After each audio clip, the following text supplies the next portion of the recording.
7 o'clock. We're going to go ahead and get started. Welcome everyone to tonight's presentation. My name is John Mantia. I'm the co-founder and director of finance here at Parco, and I have my colleague Quinn Ackerman also on the line. She'll be answering any questions as usual that you have within the question and answer section. I do see some new faces on tonight, or some new names. So everybody who's new, please welcome. And everybody who's familiar, I do see some people who've been on before. Welcome back. For the benefit of those who haven't been to our webinars before or haven't attended before, we are Parco. That stands for Pensioned Americans Retirement Company. And we do retirement and financial planning for anybody with a pension, in particular federal employees. Our vision as a firm is to be that one-stop shop for our clients when it comes to anything considering wealth management, insurance, tax and accounting, mortgages and mortgage refis. We even have estate planning now. We have partnerships with companies that can help you move or even sell your house.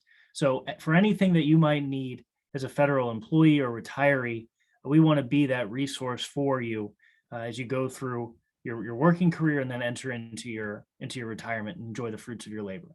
So we work with people of all different ages. Many times we're working with people who are just starting out and have just begun their service with the government, wanting to make sure they've put everything in place properly to take full advantage of the benefits that are offered through their employer.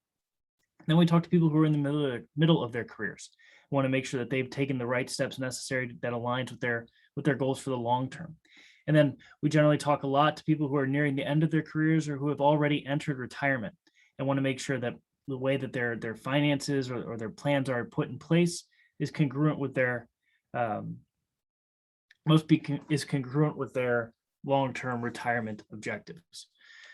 Wherever you fall in that spectrum, we help everybody and anybody who works for the federal government, their coworkers and their families. So tonight we're going to be talking about a topic that's often comes up, especially when it comes to the retirement planning side of things, the FERS survivor benefit and survivor benefits in general. And we're going to talk about different times where it could be overpriced or maybe it's undervalued. And this is the 22nd episode this year of our ongoing webinar series. A couple ground rules before we get started, just to keep everybody in the loop. There is a question and answer button at the bottom of the Zoom screen. So if you do have a question of anything that comes up tonight, please ask it there. And we'll answer it either during the presentation or afterwards, because we'll stay around afterwards to answer everybody's questions. And then everybody on tonight is going to receive a survey asking for your feedback on tonight's presentation. If there's things you think we did well, please tell us. And if there's things you think we could improve upon, please tell us those as well. We're always looking to improve, and we're always looking for new topics to talk about. Tonight's presentation, much like many other presentations that we give, are the result of requests from other clients. So with all those sort of formalities out of the way, let's go ahead and get started talking through tonight's agenda. So first, we're going to be talking about what the FERS survivor benefit is. So what it is in its nature. Then we'll talk about how it works. We'll talk about some pros and cons of electing that FERS survivor benefit. Then we'll talk about the extreme scenarios where it definitely makes sense or where it's definitely beneficial, scenarios where it's definitely not beneficial. And then we'll go through and wrap up with a case study. So let's go ahead and start by talking about what is the FERS survivor benefit. Well, the survivor benefit is essentially a life insurance policy. It's a way for you to leave a portion of your pension to your surviving spouse should you pass away or predecease your spouse.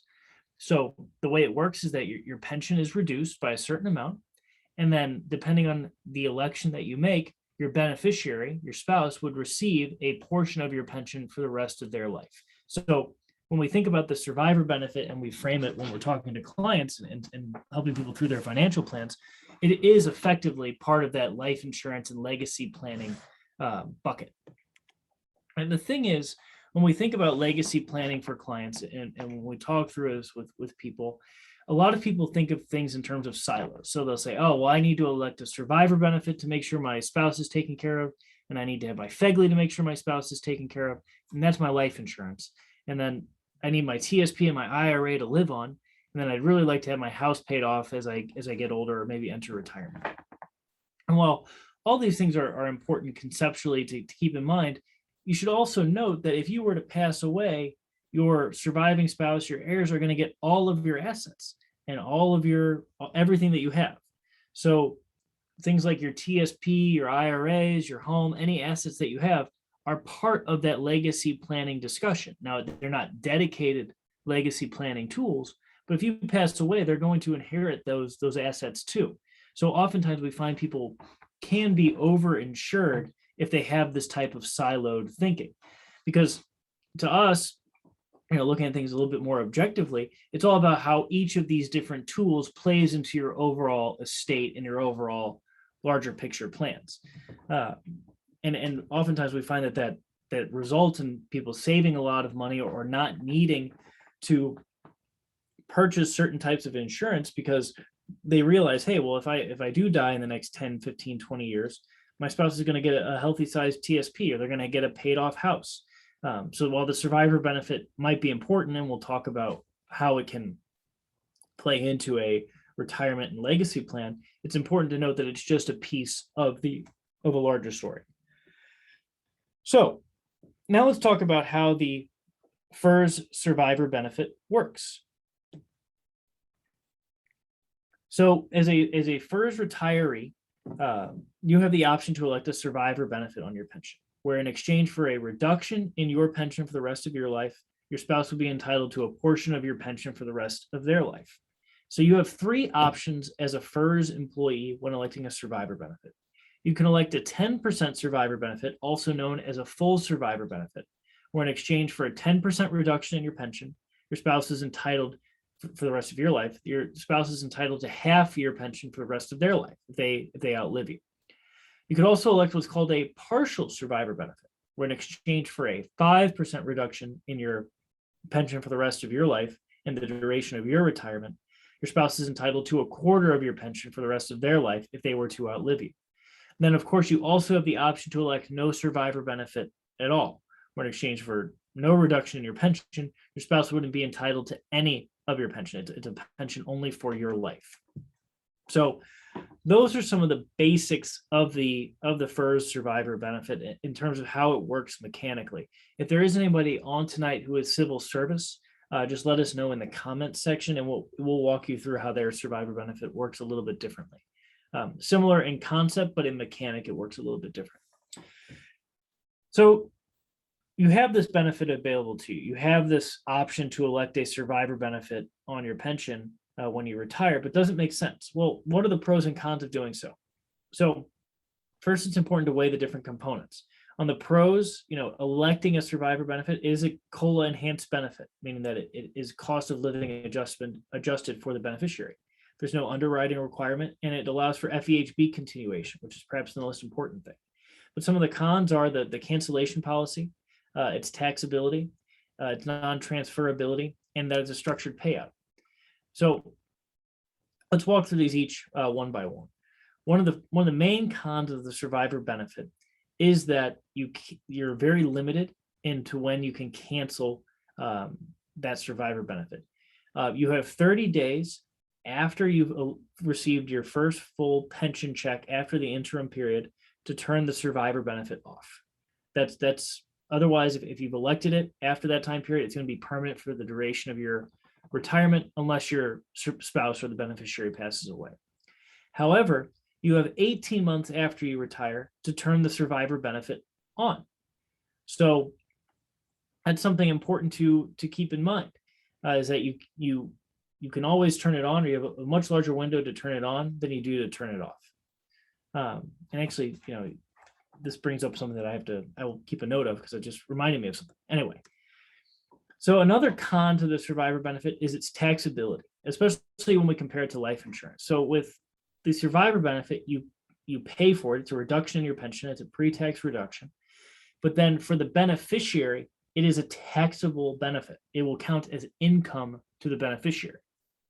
Whereas life insurance is funded with dollars that have already been taxed, and it passes on to a beneficiary completely free of taxation.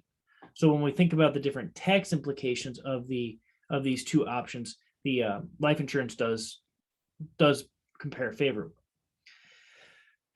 Another pro of the survivor benefit, though, is that it's COLA enhanced. And what does that mean? It means that the amount of the survivor benefit that your beneficiary would receive is based on your pension. Your pension is cost of living adjusted. So as your pension increases over the course of your retirement, as you get those COLAs, so too does the survivor benefit that your surviving spouse would be entitled to. So it does have that built-in inflation protection. And it's one of the things we talk about a lot with our clients and with people, is that the fact that you have this built-in inflation protection within your retirement benefits is extremely powerful. Inflation's been pretty high for the past few months. It's something that people are really concerned about for the long run, and it's really nice to know that as FERS employees, you do have a COLA offset to help mitigate the effects of that inflation on your purchasing power. And we've covered that in past webinars. Another important pro is that there's no underwriting requirement. So what does this mean? It means that there's no health check to elect a survivor benefit. If you retire from the federal government, you can just elect this on your retirement paperwork and it automatically applies. This can be particularly important if you have a much younger spouse than yourself, or you're in ill health and you can't get life insurance or secure other legacy planning tools. The survivor benefit can be a really powerful tool available to you because there is no underwriting requirement. You don't have to pass a medical check to elect the survivor benefit. Now, an important con of the survivor benefit, so one big negative, is that it's non-transferable. And what does this mean? Especially as compared to life insurance. This means that you name a specific beneficiary, and that is who the beneficiary is forever. So if you elect a survivor benefit and your spouse is the beneficiary, and your spouse passes away 15 years from now, you can't say, oh, well, now that that beneficiary is gone, I want to name a new beneficiary my grandson. You can't do that. It's non-transferable. Now, if that were to happen, if the beneficiary were to pass away, you can stop paying for the survivor benefit and it'll stop coming out of your pension. But you can't transfer. Whereas with a life insurance policy, if the beneficiary passes away, you can just name another beneficiary. The beneficiary's living status has no impact on the policy itself. And that's one difference between life insurance and the FERS survivor benefit. Another con of the survivor benefit is that it's a structured payout. And what do we mean by that? We mean that it's paid monthly, just like your pension is. So a life insurance benefit gets paid out all at once in a lump sum, usually. Whereas the survivor benefit would be paid to your surviving spouse every month for the rest of their life. So they don't get this big asset, this big inflow all at once. It's a structured payout. Now, perhaps the most important thing to consider when it comes to electing a survivor benefit at all is if your spouse is on your federal health care. And I want to make sure that we spend a few minutes talking about this. So to ensure that your spouse who is on your federal health care, on your FEHB, always has access to your FEHB, you need to at least elect some kind of survivor benefit, either a partial or a full. The reason is that if you were to pass away before your spouse and you hadn't elected a survivor benefit, they wouldn't be allowed to stay on that health care because the government wouldn't have a check to collect those premium payments from. So by electing a survivor benefit, either a partial or a full, you are guaranteeing that your surviving spouse will always have access to that wonderful federal health care in terms of the affordability compared to private options, no matter if you're alive or not. And the FEHB premiums will be deducted from that survivor benefit. So this is super, super important. So if your spouse is on your health care and you're entering retirement and you want to make sure the spouse always has it, regardless of whether or not you're around, you need to at least elect a partial survivor benefit. So it's a multifaceted decision. Of course, everybody's specific living situation and healthcare concerns and other priorities are different, but it is an important one to keep in mind and always evaluate the pros and cons. So we oftentimes get the question, well, what are situations where it definitely makes sense to have elected a survivor benefit? And what are times where it's definitely made sense not to elect a survivor benefit? And so we always like to show this by way of the extremes. So let's suppose that, and we'll call this the best case financially for the survivor benefit. So it's not really the best case for Sammy, the federal retiree, but it's the best case for his spouse in terms of the survivor benefit. I can't be any more clear about this. This This would mean that the spouse would get the most survivor benefit. He retires at age 60 with a monthly pension of $2,000. And he elected a full survivor benefit. However, he passes away in the first year of his retirement, and the spouse lives another 25 years after he's gone. So the spouse would be entitled to $1,000 a month. That's what half his monthly pension because of the full survivor benefit. So in this case, Sammy paid $2,400 for that first year, 10% reduction in his pension, but he passed away. And so then his spouse, and we've COLA adjusted these, we've cost of living adjusted these, collects increasing payments over the course of their life until age 85. We assume that they lived another 25 years.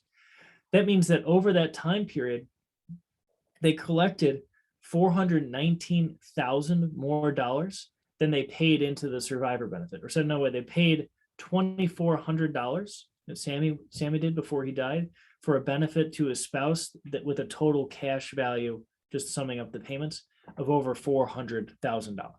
So from a survivor benefit perspective, this is the what we'll call best case scenario financially, meaning that you got the most value out of the survivor benefit. Now, obviously, this isn't an ideal situation because Sammy didn't get to enjoy the retirement that he worked for. But we're pointing this out to show this is a situation with the extreme where it's definitely most valuable to have elected the survivor benefit. He got the most bang for that buck. His total outlays were $2,400, but his spouse received over $400,000. But now let's flip it. Let's say it's Stan. So same exact situation as Sammy, but his spouse passes first 25 years after he retires. So he pays for that survivor benefit, that full survivor benefit for a full 25 years, but then unfortunately his spouse passes away and never gets to realize the value.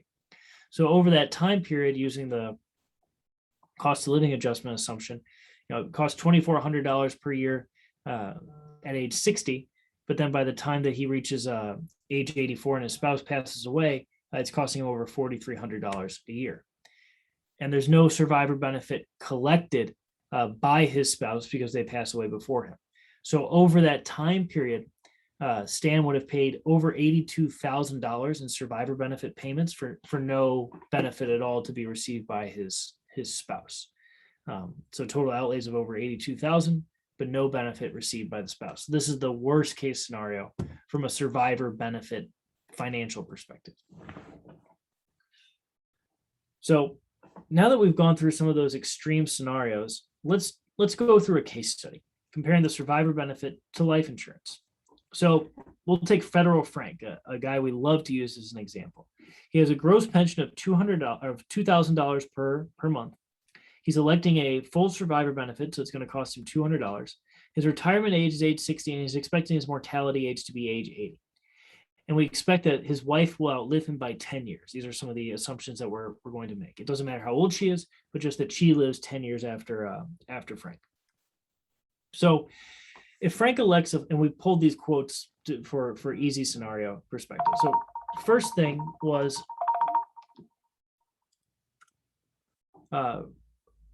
a full survivor benefit would have cost Frank $2,400 in the first year, but by the time that he passes away, $3,845 per month, or per year, excuse me. And then his spouse would start receiving $19,704 per year, up to, and then 10 years hence, it's $24,608 because of the cost of living adjustments. So if we do the break evens, by the time that Frank passes away, he's put in $61,635. But by the time that after he dies and his spouse outlives him, the total payments received, the net payments received is $159,121 to the positive. So has received a good deal more in benefit than what he paid for.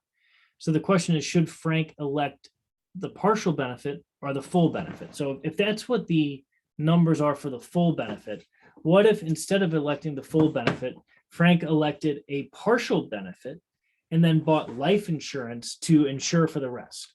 So think about it like this: that partial benefit is doing a whole lot of work for you as a federal employee, because it locks in not only that quarter of your pension, which is important, but more importantly, it locks in your spouse's access to your federal health care. So that is hugely valuable. So if instead Frank elected the partial survivor benefit, it would cost him less. And then the break even, while lower in magnitude, has a similar shape. He spends just over $30,000 in survivor benefit payments. And then his spouse, if they live an extra 10 years after him, collects a net after the payback of almost $80,000. And so when we compare and contrast life insurance to the survivor benefit and those premium payments, life insurance is not taxable while the survivor benefit is. Life insurance allows him to change beneficiaries while the survivor benefit doesn't. And life insurance is paid out in a lump sum, whereas the survivor benefit is only paid out monthly. So life insurance is paid out at the time of death of the contract owner, of the policy owner, whereas the survivor benefit pays out in a regular monthly income stream for the rest of the survivor's life.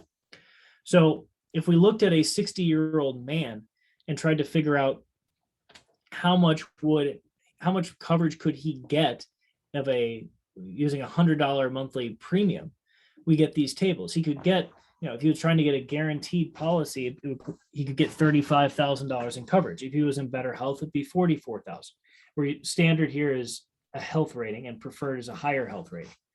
So again, this is an example, but it's one of those things that at Parco we're able to think about, because our goal is to make sure that however our clients are spending their money or however they're positioning themselves, that it's getting the most for their dollars, that is best aligned with their long-term goals. So for somebody like Frank, who may want to leave behind a legacy or make sure his spouse is taken care of, something like a survivor benefit policy or survivor benefit paired with a life insurance policy might make more sense than just electing the pure full survivor benefit. And of course, it's just as much as an emotional consideration as it is a financial one. It's really important for many people to make sure that they know their spouse always has a monthly income, or that their spouse always has that FEHB. And we can run through the numbers and say, hey, here's what the financials say. But it also has to make sense for you on an emotional level. It has to fit with what your long-term goals are. And that's something that our team and our strategists help clients through every single day. So here is a link and a copy of our Works Cited, which we're happy to share with anybody who would like it. Something we're really excited about and have been talking about with everybody we can is that we actually have our webinar portal now. It's live on our website. So a lot of people have been asking, hey, I want to be able to see these webinars on my own time because I can't make 7 o'clock, or I'd really like to watch that again. Well, you guys asked and we delivered. So if you go onto our website right now, or if you follow this QR code in the top right-hand corner, there's webinar login. And if you click on that, you just have to create an account. You can use your email or Google account. And from there, you can see several dozens of our webinars. And we're always adding more. So we know a lot of people have been asking that. And this one tonight will also be uploaded as well. So in terms of some upcoming topics, we're going to be covering Social Security next. A lot of people have been concerned about Social Security because we've been seeing a lot of it in the news about the issues with the funding.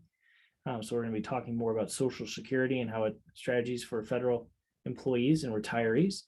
Then we'll be talking about taxes and some concepts that feds need to be aware of. We'll talk about mortgage refi. So something we've been really excited about at Parco is we can now offer mortgages and mortgage refinancings. So we'll be talking about the times to definitely do that. And then we do our monthly end of month retirement paperwork workshop coming up this Sunday, actually. So be on the lookout for that as well.